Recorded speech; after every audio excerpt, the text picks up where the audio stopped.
वैदिक सभ्यता। जिसका पहला क्वेश्चन है भारत के राष्ट्रीय आदर्श वाक्य सत्यमेव जयते, जिसका अर्थात होता है सत्य की हमेशा विजय होती है। 21 प्राचीन शास्त्र यानी भारतीय शास्त्र से उद्भव का एक मंत्र है। तो ये मंत्र कहाँ से लिया गया है? मुंडकोपनिषद से लिया गया है। देखिएगा पूछ दिया है ना, सत्यमेव जयते का अर्थ क्या होता है? अभी जस्ट क्या था? सत्य ही क्या है? सत्य का ही विजय होता है। क्वेश्चन नंबर 56 कहता है भारत का राष्ट्रीय आदर्श वाक्य क्या है? तो ये क्या आदर्श वाक्य? सत्यमेव जयते। क्वेश्चन नंबर देखेंगे 57। क्वेश्चन नंबर 57 कहता है कि प्राचीन भारतीय कानून दस्तावेज मनुस्मृति जो है ये किस में लिखा गया है? तो मनुस्मृति जो है वो संस्कृत में लिखा गया है। क्वेश्चन नंबर 58 कहता है कठोपनिषद में नचिकेता नामक एक किशोर और देवता के बीच हुए बातचीत दर्ज है। निम्नलिखित में से कौन सा देवता नचिकेता से बात कर रहा था? तो ये भगवान यम से बात कर रहे थे। क्वेश्चन नंबर 59 कहता है किसने दिल्ली शहर की स्थापना सबसे पहले की और इसे इंद्रप्रस्थ नाम दिया गया? तो ये कौन हो जाएगा? पांडवों ने। क्वेश्चन नंबर 60 कहता है निम्नलिखित में से कौन सा वेद संगीत का वर्णन है?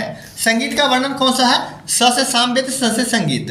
क्वेश्चन नंबर 61 कहता है निम्नलिखित में से कौन सा वेद जादुई अनुष्ठानों और वशीकरण के बारे में बताता है? तो ये कौन बताता है? अथर्ववेद बताता है, जिसमें जादू टोना जितना भी वशीकरण के बारे में बताता है। क्वेश्चन नंबर 62 कहता है भारत नाम भारतीय संविधान के भारत के लिए उपाधि के रूप में प्रयुक्त होता है, जिसका जिक्र भारतीय महाकाव्य यानी कि इसमें एक भाग प्राचीन पौराणिक सम्राट भरत की कथा के रूप में है। तो ये कौन हो जाएगा? महाभारत। क्वेश्चन नंबर 63 कहता है निम्नलिखित में से कौन सा प्राचीन ग्रंथ पांचवा वेद भी कहा जाता है? तो पांचवा वेद किसको कहा जाता है? महाभारत को कहा जाता है। क्वेश्चन नंबर 64 उपनिषद में किस भाषा का प्रयोग हुआ है? तो उपनिषद में संस्कृत भाषा का प्रयोग किया गया है। क्वेश्चन नंबर 65 कहता है उपनिषद में कितने उपनिषद मुख्य जाने जाते हैं? तो देखिएगा टोटल उपनिषद कितना था? 108, लेकिन उसमें मान्यता था 13 का। Option number B. Question number 66 सबसे पुराना उपनिषद कौन सा है? तो ये छांदो उपनिषद हो जाएगा। कौन सा उपनिषद हो जाएगा? छांदो उपनिषद। क्वेश्चन नंबर 67 कहता है ऋग्वेद में कितने मंत्र हैं? तो 1028 ऋचाएँ हैं। क्वेश्चन नंबर 68 ऋग्वेद में ऐसे सूक्त जिसमें क्या है? अप्रामाणिक व लिखित भजन शामिल है, तो हो जाएगा 1028 हो जाएगा। क्वेश्चन नंबर 69 शक युग आरंभ कब हुआ था? तो शक युग कब आरंभ हो गया था? तो इस सन 78 ईस्वी में हुआ था। क्वेश्चन नंबर 70 कहता है ऋग्वेद में 1028 सूक्तों का एक संग्रह है जो कितने मंडलों में विभाजित है? तो कितने मंडल में विभाजित है? 10 मंडल में विभाजित है। क्वेश्चन नंबर 71 कहता है ऋग्वेद में 1028 सूक्त हैं जिन्हें 10 पुस्तकों में वर्गीकृत किया गया है, जिन्हें किस नाम से जाना जाता है? तो इसे किस नाम से जाना जाता है? मंडल के नाम से जाना जाता है, 10 मंडल में। क्वेश्चन नंबर 72 कहता है भक्ति की किस शाखा के अंतर्गत ईश्वर की निराकार रूप में परिकल्पना की गई है? तो ये किया गया है निर्गुण के रूप में। क्वेश्चन नंबर 73 ऋग्वेद क्या है? तो ऋग्वेद जो है ये क्या है? वैदिक संस्कृत भजनों का संग्रह है। क्वेश्चन नंबर 74 निम्नलिखित में से कौन सा दर्शन तार्किक सोच का तकनीक में विश्वास करता है? तो ये कौन हो जाएगा? तो ये न्याय होता था। क्या होता है? ये न्याय जो था तार्किक सोच की तकनीक में विश्वास करता था। क्वेश्चन नंबर 75 कहता है निम्नलिखित में से कौन सा वेद गीतों यानी गाए जा सकने वाली मंत्र पुस्तक कहलाती है? तो ये हो जाएगा साम वेद हो जाएगा। क्वेश्चन नंबर 76 निम्नलिखित में से भगवान को ऋग्वेद के पुरंदर कहा गया है? तो इंद्र भगवान को कहा गया है। क्वेश्चन नंबर 77 इसमें है कि निम्नलिखित में से वेदों का कौन सा वैदिक बलिदानों और अनुष्ठानों से संबंधित है? तो ये हो जाएगा यजुर्वेद। क्वेश्चन नंबर 78 प्राचीन समय में किसी व्यक्ति को वस्तु के साथ तौला जाता था और उसी भार के समान उस वस्तु को दाने दिया जाता था। इस प्रथा को क्या कहा जाता था? तो इस प्रथा को कहा जाता था तुला भार कहा जाता था। क्वेश्चन नंबर 79 वेदों को इंडो आर्यन सभ्यता का सर्वप्रथम साहित्य अभिलेख माना जाता है। इसमें शामिल 4 वेदों का नाम ऋग्वेद, सामवेद, यजुर्वेद और कौन है? तो और एक हो जाएंगे अथर्ववेद।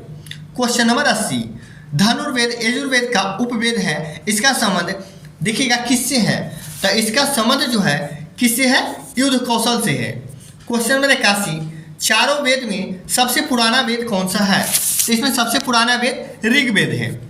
क्वेश्चन नंबर 82 कहता है निम्नलिखित में से किस वेद के संगीत से संबंधित ज्ञान संग्रहित है?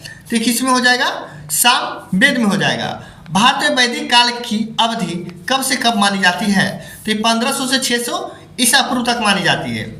क्वेश्चन नंबर 84, वेदों का देखिएगा इनमें से कौन सा अंग जटिल शब्दों का अर्थ व्याख्या के लिए प्रसिद्ध है? तो ये हो जाएगा निरुक्त। कौन हो जाएगा? निरुक्त हो जाएगा। और निम्नलिखित में से किस वेदों में रोग के उपचार के बारे में वर्णन किया गया है? तो ये अथर्ववेद में किया गया है। क्वेश्चन नंबर 86, मुंडक उपनिषद किससे संबंधित है? तो ये अथर्ववेद से संबंधित है। क्वेश्चन नंबर 87 है कि इनमें से कौन सा पाषाण युग के 3 प्रमुख कालों के अंतर्गत नहीं आता है? तो देखिएगा पुरापाषाण आता है, नवपाषाण भी आता है, ताम्रपाषाण नहीं आता है और मध्यपाषाण आता है। क्वेश्चन नंबर 88, सत्यमेव जयते उद्धव देखिएगा ये उद्धरण जो भारत के राष्ट्रीय प्रतीक की देवनागरी लिपि में अंकित है, इसका उद्धरण यानी कहाँ से लिया गया है, यानी कहाँ से इसको संकलित किया गया है? तो मुंडक उपनिषद हो जाएगा। क्वेश्चन नंबर 89, भारत के अनुसार भीम और हिडिंबा का पोता कौन था? तो ये कौन था? बरकरी था। कौन था? बर्बरिक जो कहा जाता था। संस्कृत महाकाव्य महाभारत के लेखक कौन हैं? तो महाभारत के लेखक कौन है? महर्षि वेदव्यास। क्वेश्चन नंबर 91, मनुष्य द्वारा सबसे पहले इनमें से किस धातु का उपयोग किया गया था? तो सबसे पहले तांबा का प्रयोग किया गया था। निम्नलिखित में से किस वेद को गीत का पुस्तक, मंत्रों का वेद एवं गीत का योग भी कहा जाता है? तो किसको कहा जाता है? सामवेद को कहा जाता है। क्वेश्चन नंबर 93 कहता है यजुर्वेद की कितनी शाखाएं हैं? तो यजुर्वेद की कितनी शाखाएं हैं? 2 शाखाएं हैं। निम्नलिखित में से कौन सा देखिएगा चारों वेद में सबसे पुराना और सबसे बड़ा वेद है? कौन सा हो जाएगा? तो अभी जस्ट बताए हैं ऋग्वेद। क्वेश्चन नंबर 95, यजुर्वेद देखिएगा किससे संबंधित है? तो यजुर्वेद यज्ञ के अनुष्ठानों से संबंधित है। और देखिएगा क्वेश्चन नंबर 96, इनमें से किस वेद को सबसे बड़ा संग्रह सबसे महत्वपूर्ण माना जाता है, जिसमें 1028 सूक्त है, जिसके 10 मंडल भी हैं? ये किसमें है? तो ये हो जाएगा ऋग्वेद में हो जाएगा। क्वेश्चन नंबर 97 है कि भारतीय देखिएगा प्राचीन भारतीय महाकाव्य को अब तक देखिएगा ज्ञात सबसे लंबे महाकाव्य के रूप में जाना जाता है। अब तक लिखे गए सबसे लंबे महाकाव्य के रूप में किसे वर्णित है? तो ये महाभारत हो जाएगा। क्वेश्चन नंबर 98, सबसे पुराना उपनिषद कौन सा है? तो सबसे पुराना उपनिषद कौन सा हो जाएगा? छंदोपनिषद हो जाएगा। क्वेश्चन नंबर 99 कहता है वैदिक ग्रंथों के अनुसार संग्रहित का क्या कार्य है? तो संग्रहित का क्या कार्य था? तो इसका कार्य था क्या था? कोषाध्यक्ष और खजांची का इसका कार्य था। क्वेश्चन नंबर 100 कहता है कि उस सही कथन का चयन करें। ठीक ना? जो भारत देखिएगा सरकार के अनुसार भारत की शास्त्रीय भाषा होने से संबंधित मानदंडों के समर्थन करता है, उस भाषा के गुणों को निम्नलिखित शामिल होना चाहिए। तो अब देखिएगा इसमें क्या कहा गया है, सो देखिए।